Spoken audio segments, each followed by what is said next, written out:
Welcome back to the video, everyone. You may notice that this is the same as the last video, but it is a little different. Now, I'm remaking my last video because I thought it was trash. I didn't really like it. I didn't think that I talked about the program very much, and I thought that I could do a better job. So, we're going to talk about Kizen training.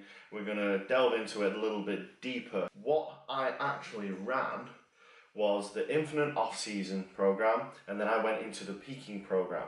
So the peaking program and the off-season were wrapped up into one purchasable program at, I think it was $92, which is around £68 at the moment, British pounds. It was quite expensive, but they ran a sale. I believe it was 50% off, and I got it for around like £34, which at the time I thought was really reasonable. And then about a month or so later, they released the infinite off-season for free. Annoying, but you really buy it for the peaking side of it, because the peaking side of it is for people who want to do a competition or you want to test out your 1 rep max. But you could have done that on the off-season program. You could have infinite off-season program. You could have done it on that, and there's nothing wrong with that. It even has estimated 1 rep maxes within the program. So okay, let's look at my old lifts before this, because I still stand by the fact that you need to see what I managed in 2017 compared to what I've done in 2018. I made my own program for 2017's results, where I did a bro split. I did a chest day, a back day, a leg day, and what's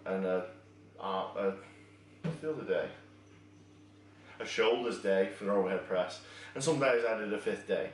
So it was a bro split is what I did, and how I actually ran it for progression is that if I hit the lift correctly, the program that I made for myself where I tracked a progressive overload, the way that I did that is anytime that I hit, let's say on bench, I got 8 reps, 4 sets of 8 on the same weight, and each rep was controlled and it felt good and the form was good, then I would up the weight by, I believe, 2.5 kilograms or 5 kilograms, depending on how I felt, and then I would use that weight until that weight became perfect form, perfect weight at the same sets and reps. And that was it. That was my program. Very simple. I think that it worked, but it only worked probably because I was a beginner. It was my first bulk. So let's look at the results of that 2017, and we're going to do it right now. We're going to get it here. So here we are in 2017. So this is a 170 kilogram deadlift. This is what I've worked up to. And if we look at my form, it's not perfect. My hips are too low, therefore they lift straight away. I bend over too much and I have a rounded upper back, probably rounded lower back. But I managed to lift the weight. Can't say fairer than that. So 170 kilograms is what I was working off in the infinite off-season program. Now here's the bench of 110 kilograms. You can see me in the corner from 2017 where I've taken this from. And this is just a touch and go bench, not as controlled as I'd like. My left arm is stronger, and I have injured my shoulder. I did not shortly after, not after this, but in my recent bulk I injured this, so my form has changed.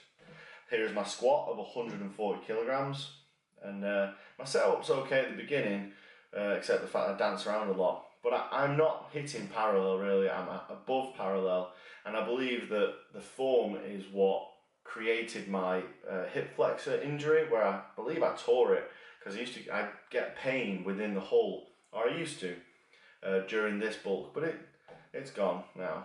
That was a 60 kilogram overhead press, and that was the only thing that I tried that day for overhead press, because I knew I wouldn't be able to do any more. So that is 2017's results, and I was very happy with those results. I had gained about 15, I think I'd gained, on the major 3 lifts, I gained about 20 kilograms on each lift, which is great news. After doing that, after doing what you just saw, I then dieted down, because I got quite heavy. I was 90 kilograms at the time, so I dieted down, and that was quite challenging. After the diet, I then maintained my weight, and I got a lot of that strength back. A lot of the lifts that I was doing was very similar to when I was doing my old program, all my numbers were the same and my reps and sets. So I'd gained all my strength, but I was relatively the same weight. And then I went into the Infinite Off-Season program. And the Infinite Off-Season program, you put in your 1 rep maxes at the top, and it's in pounds, not kilograms. But because it's just XL doesn't know that, and it programs it the same, and it still works the same. So instead of putting 300 and something pounds, I put in 170 kilograms for my deadlift, 140 for my squat, 110. No, actually, I put in 100 for my bench. I brought it back because of the injury. I changed the way that I was setting up. I changed the way that I put my hands on the bar, and that's a whole other video or topic. And then the overhead press, I kept it at 60. I may have brought it down to 55. So the Infinite Off-Season program I ran for 12 weeks. Now you can deload. It has an automated kind of deload within it. So every 4th week, it does give you less weight. And the way that the program is very progressive is that you use RPE with your accessory work. So if you're feeling really beaten up that day, you can do an RPE of 8. And that day, that weight might have been 50 kilograms for me when I was feeling great, or it could have been 40 if I wasn't feeling great at all. That worked for me. It's the first time I've ever used RPE, and I highly recommend it if it is a part of a program. It's a separate topic that would need a whole other kind of 20 minutes of talking about. But if you want to go and find out about that, I highly recommend that you do. The program started with you using 70% of your 1 rep max. Now, you think 70% is kind of low when you think of comparing it to like 5-3-1, but I liked that about this program. It meant that you could really focus in on your technique, you could really improve your technique, and that's what I was doing at the time for my bench or my squat. I didn't really focus much on my deadlift, if I'm honest. I thought it was okay. So you start with 70% and you work your way up.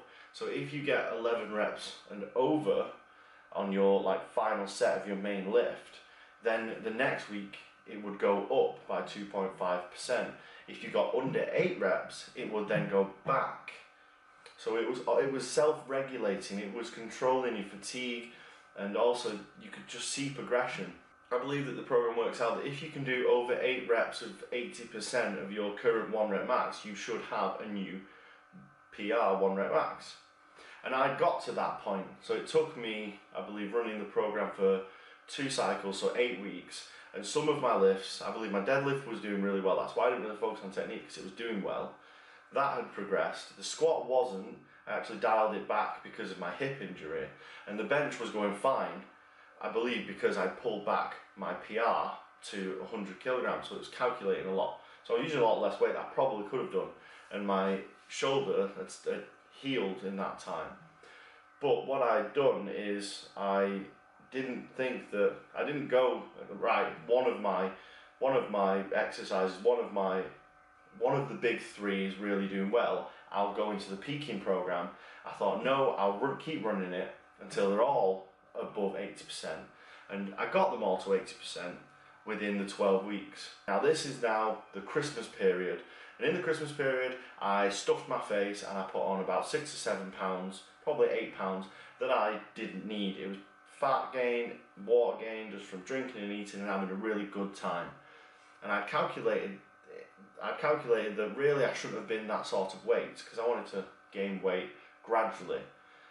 So I did a mini cut. I run the same block that I'd previously done, and I just ran it. I just followed the numbers because I knew I could hit them, and I didn't want to try and do too much more, because then I might, hurt myself with me dieting, because it was quite a drastic diet.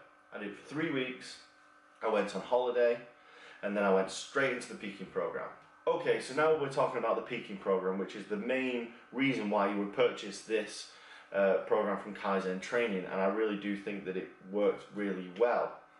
However, 12 weeks is kind of long for a beginner, so I believe that maybe they should probably create something that's a little less. For someone like me, I think that I was feeling really strong after 8 weeks of training. But then again, if it did run for 8 weeks and I didn't hit these numbers, we'd never know. So we can tell that I've actually improved. So the one thing that I do find from the program that didn't work for me is not the program's fault, it's more my fault. So you deadlift, you squat 3 times a week. So you squat after you've deadlifted, which took the wind out of me. Then you squat after you've benched on bench day, and then you squat on squat day. And it's like 3 sets of 10 on your actual squat day, on your main lift day, and that's reasonable, that's doable, and you can really hone in on technique. But on the other days it was rep work, and with the pain in my hip, all I wanted to do was get on the bloody leg press machine and go, it's an accessory now, it's not, you know, it's not that. But I didn't treat it like that. I treated every single rep as a single, because if I tried to treat them as just going for it, going up and down, the pain in my hip was incredible. So maybe it was to my advantage that I was in pain, because I treated every rep like a single, and every time I went to the gym I was finding a new groove. Like if I sat back more, did it hurt? If I moved my knees forward more, did it hurt? What if I broke at the knees first? What if I broke the hips first? What if I broke at the same time? You know, my feet are this wide, what about this wide? What about this wide? And on and on and on. You know, even bar placement, the placement of the bar has come down with the squat. So these are things that you should do. Now the program doesn't cater for this. This is what you should do anyway. You should be improving all of your lifts by assessing them, filming them. And I was so honed in on trying to keep doing my squat without pain. That was what I cared about. But I didn't do it as much with my deadlift, which I've already mentioned. So what was a detriment to me with this program? It wasn't the squat that you did 3 times a week. It was just a pain, a physical, actual pain to do. It was the deadlift. It was at the start of the week, and I usually did it at a weekend because that was the longest training, because you did your squat, you did bent, you did your deadlift, then you squatted, and then you benched. But then you don't really touch the deadlift movement at all for the rest of the week. You do stiff leg deadlifts, and this is where I say it's not the program's fault, it's my fault. I should have chosen a different movement than the stiff leg deadlift. I don't think that my form on it is very good. I have filmed myself, and I do round over, my lower back takes over. I don't feel it in the hamstrings as much as I should, and I don't use as much weight. I can't use nearly as much as, like, it's like 50% or 60% at 1 rep max. And I just don't feel, it didn't benefit me as much as if maybe I did a trap bar deadlift, or if I did a rack pull. Now, I know that the reasoning behind this is because for people who lift a lot of weight, not like me who's a beginner, someone who lifts a lot of weight, doing deadlifting more than once in a week while they squat and do other things, really going to tax their central nervous system. But for me, I think I could have done it, and I think I could have benefited from doing more deadlifting, because I believe that my form isn't the best on that. Okay, so that's like kind of the review of the programs, but let's get into the results of the program. So as you can see, my setup is different, way different from how it used to be. This is 140 kilograms. I took off the safety bar so you could see the depth of my squat, because I thought that it was in the way when I upped the weights. So this is a warm-up weight. This is what I would have done in the back room of a meet, and it was fine. It moved really well. I felt like it wasn't very heavy. And I felt ready. I gave myself about 4 minutes, and not even that, and moved up to the next weight of 150 kilograms. This is a 10 kilogram PR if I hit this. If you notice, my setup is exactly the same. So I put it in exactly the same place. I try and walk out, do no more than 2 steps, move my feet to the exact position that I want them, and I try and break at the hips and knees at the same time, hit depth, come back up. That looked great to me. I was really happy.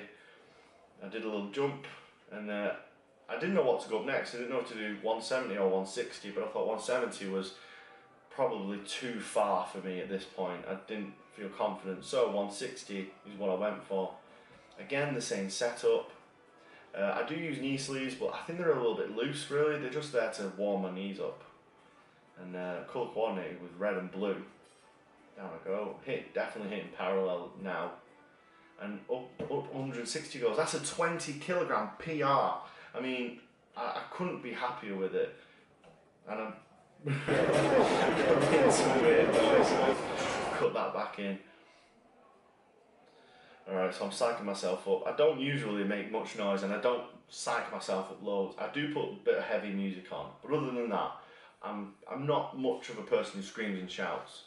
I always felt like you should be able to lift these weights no matter how you feel. So this is 170 kilograms. Like I said before, I wasn't confident shooting straight for this, but now we're going for it again. And I say again, now we're going for it after the 160 went so quickly. Oh, let's just see if I can get it. Down I go, really controlled, and it's got a bit of a sticking point, and I'm a bit shaky, but I hit it. I give thumbs up to Mike, who I wouldn't have been able to, I'd have probably not been able to do that without him, because I would have picked something a bit too ridiculous. I was feeling like I was invincible that day, and I just wanted to show that I did hit depth with that. By using slow-mo. I do move the bar a little far forward, but 170 kilograms is a huge PR for me on the squat, especially moving through an injury. And if you've got an injury, you can get around it. Okay, so my setup for the bench, as you can see, is way different from how it used to be. It actually looks like a professional setup, but this is me taking it off because I do that myself now. During training, I touch and hold for a second. I wish he didn't touch the bar. Get off the bar. I didn't need your help. So 110 kilograms moved, and I had it way more under control. It wasn't a touch and go bench. It was a slight pause, probably enough for a comp. Maybe, we'll never know. But this is 120 kilograms now. I never touch this weight when it comes to the bench. I find that the bench is probably the hardest one to get psyched up on. You've got a stranger with you who's helping you. I didn't have any friends or friends at all to help me go and film this. So, you know, I had to speak to some really nice guys who helped me out. But it throws you off when you've got a stranger with you. Now this felt so heavy in my hands. Touch and go, and oh, it goes up. But I do think that the bar moves back down. And if your bar moves back down in the powerlifting meet, it is 3 red lights, and that is a failed lift. So I wanted to redo the lift. I wanted to, if I got a lift off, if I didn't, because I felt like I taxed myself. So I waited about 5 to 6 minutes. I really rested, got my mind right, and I thought, come on, Joe, you can do 120 kilograms. It's not impossible. You can do it. So exactly the same setup, feeling confident, going to get a lift off, and then I did want to just do a touch and go, and that's all I was thinking. Touch and go, push, push, push. You can do this.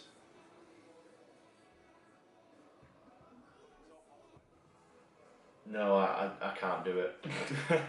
And that's okay. So I did 120, but maybe 117.5 would have been a perfect bench for me. But unfortunately that wasn't in the cart. Like I didn't jump to that. I jumped too high, and that's a learning curve for me. I will learn from that mistake. So because I felt taxed doing my 110, in my mind I thought, let's skip 170 kilograms for the deadlift. I know I can hit that. Let's go straight to a PR and not tax myself any more than I need to. So this is 180 kilograms. I don't do an under and overhand grip anymore. I use hook grip because it doesn't hurt my shoulder nearly as much. I pull the slack out of the bar and up it goes. It went, in my mind at the time, that was slow, but actually looking back at it, it's quite quick. Here he is again, beard face. So this is 190 kilograms. I'm thinking to myself, can I do this? Am I set up right? And engage the lats, get down, get that hook grip sorted. And it's all about getting my back tight, trying to keep that upper back straight, because I know that's a problem area for me, and just pull. Now, I'm really happy with that. 190 kilograms is great, but we have to analyse it. We have to, because we won't improve, otherwise I won't improve. So, if we hit in slow-mo, I do take the slack out of the bar. You do see me pull. My hips rise first, that's still a problem. The bar moves to your left and then back into the middle. And my neck also goes to the left, so I think my body is following my neck. So Those are things that need to improve on. This is 200 kilograms now. So even though 190 moved really slow and looked very, very messy, I wanted to do 200 kilograms. Why not? Why not give it a bash? Well, that's why. Because I couldn't move it. I thought to myself, what if I try over and underhand grip instead of hook grip? Maybe that's the secret to my strength. Maybe the hook grip was letting me down. So I set myself up again, I just grab it, and I just grip it and rip it in my own way. And the plates do move, but not enough to lift it off the ground. I should have held it for at least 10 seconds, that's what they say, but I didn't. So, 20 kilogram PR on the deadlift. Really happy with that. That was 60 kilograms of overhead press, same as last time, except the fact that I can't put it back on the rack. And here we are with 70 kilograms, so 10 kilogram PR. Again, well, PR attempt. Again, I'm jumping higher than I probably should. This lift is obviously not the heaviest of lifts for me, and 70 kilograms felt very, very heavy. Compared to 60, 60 moved like it was butter, but 70, really slow, especially when I just get it above my head. To 75 kilograms. I learned from my mistakes. I didn't go for 80 kilograms. And let's see, oh no. Now, you think that was a millisecond with the bar in front of my face. Actually, that felt like, well, it felt like this. Yeah, it felt like an eternity, and I was just fighting with the bar. So, let's recap. 170 kilogram squat, that's a 30 kilogram PR. 120 kilogram touch and go bench, and 110 kilogram comp bench, let's call it. From the deadlift, we got 190 kilograms, which is 20 kilogram PR, which I'm really happy with, but I know that needs a lot of focus for me. The deadlift is going to need a lot of energy.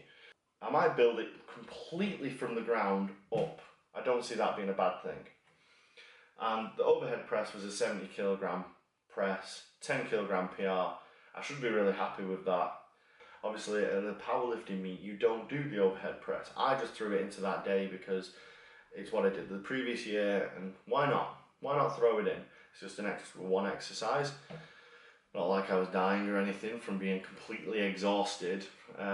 So they didn't program it the same way. You didn't do 10 sets of 3, you didn't build it up. You kind of just did the same bodybuilding style hypertrophy range, and it still worked. Obviously, I still got a PR from it. The bench and the overhead press do correlate with each other, so it went up. My 1 rep maxes for the big 3, if I take the 110 kilogram one, because the touch and goes, they don't count.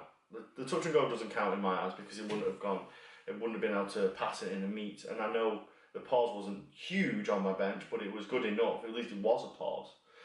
So that's 470 kilograms, which puts me at 1,080 pounds. So I'm over in the 1,000 pound club. So I'm really happy about that. My wilt score's gone up to about 300 because I am 90 kilograms at the moment. Now, would I recommend to a beginner the powerlifting program? The peaking powerlifting program? No, I wouldn't say that a beginner should do the program. I believe a beginner should do the infinite off-season program, which is free. I believe that someone should run that and run it for quite some time, maybe 12 weeks or 16 weeks, and then test their 1 rep maxes, because I don't believe that they need to peak at that point. Maybe if you're in your second bulk like I am, I believe then you would probably need to peak. But to build some base strength, I think that really you should focus just building that strength over a long period of time. But the one thing that I think that you should take away from this is, even if you're injured, just work around it the best you can. There's a difference between being so injured that you can't actually go to the gym, and that's fine. You know, if you've broken your back, you've broken your back. But if you can go and you can work around it, do it.